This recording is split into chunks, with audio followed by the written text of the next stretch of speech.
Hey everyone, patch 3.4 is here for Fortnite, and with that we've got a whole bunch of important changes that have come to both Battle Royale and Creative Mode that you should know about. This video is not going to cover all of the patch notes, so if you want to see those yourself, you can follow the link in the description of this video.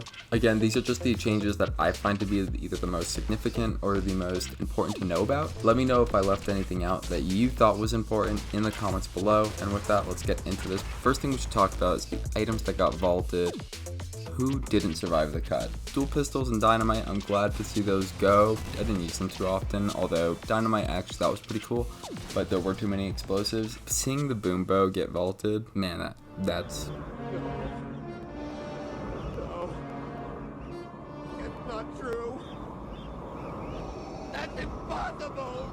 Search your feelings, you know it to be true.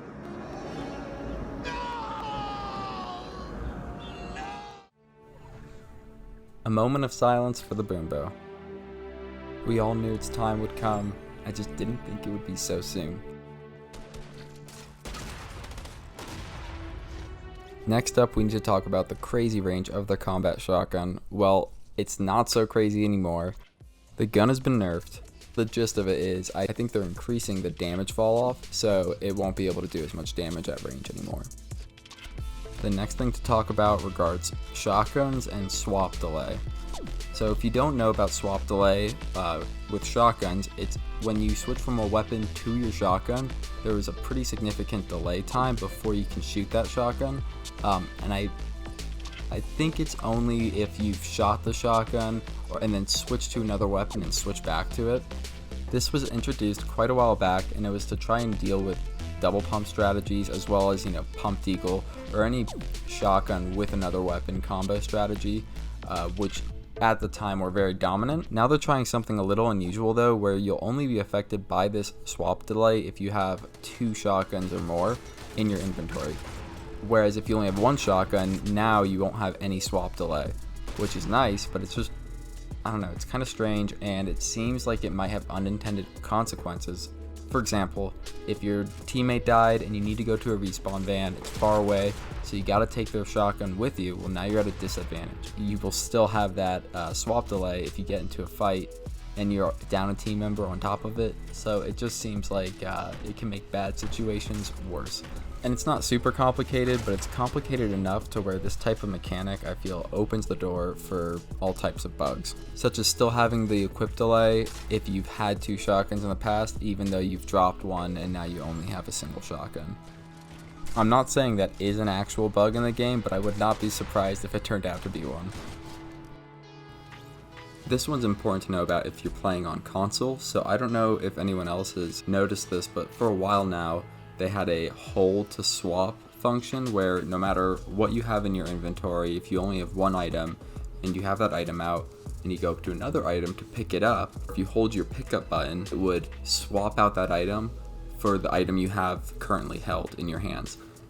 And this made pickup times take a lot longer, and one reason was because with that enabled, you would not pick up items on clicking the button, you would actually pick it up after you let go. So it's a subtle difference, but it actually has an impact on how responsive items are to being picked up. And so this put console players at a big disadvantage, but now with this update, they made that an option to have it on. Its default state is being off, which is good, in my opinion.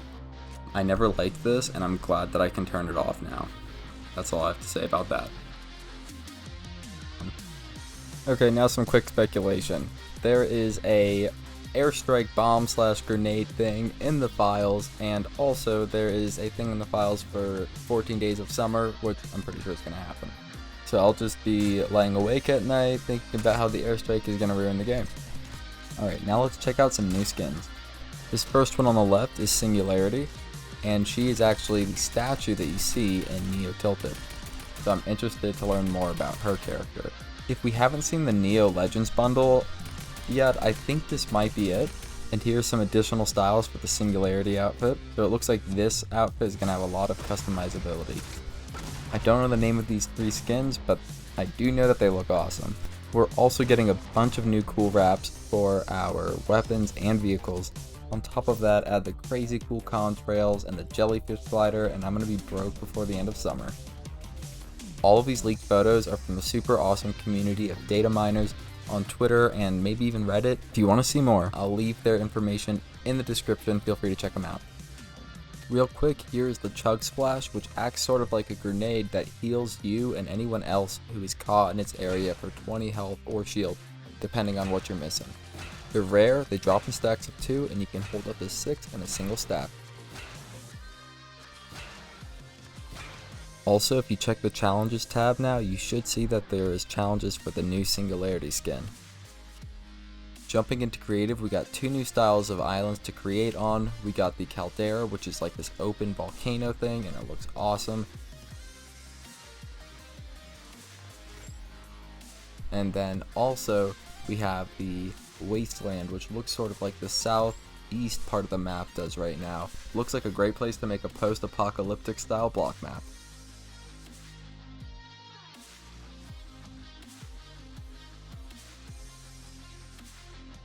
Many of the galleries received new items. In addition, we received 2 brand new galleries and 1 brand new prefab. The Mega Mall prefab doesn't come fully loaded with all of the props and items and everything. It's just sort of a shell. But if you go to the galleries, you can actually see there is a Mega Mall gallery, and that has everything in it, and I think even then some. Like, it has all of these different colored rainbow neon glowing bar tables, and would make a great addition to any futuristic block map. I feel like since this came out, I'm gonna have to now go back with my brother, and we're gonna have to redo a bunch of stuff in our block map. Even though we were done, all this stuff just looks like it would go so well. Anyways, if you're thinking of making a block map, I think now would be a great time to go do it. The last thing I did this morning was mess around with the Prop-O-Matic.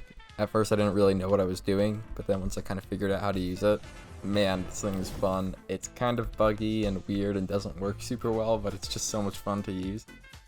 The only requirement to use it is, I think you have to equip the gun, aim it at an object, and if the object gets highlighted by it, then you can turn into it and start running around. And I think your character model and hitbox scales to the size of that object you're turning into. I hope you all like this new style of video. If you did, be sure to let me know by clicking the like button. Also, if you don't want to miss any new content from this channel, be sure to click subscribe. Have a great day, fam. With that, as always, thanks for watching.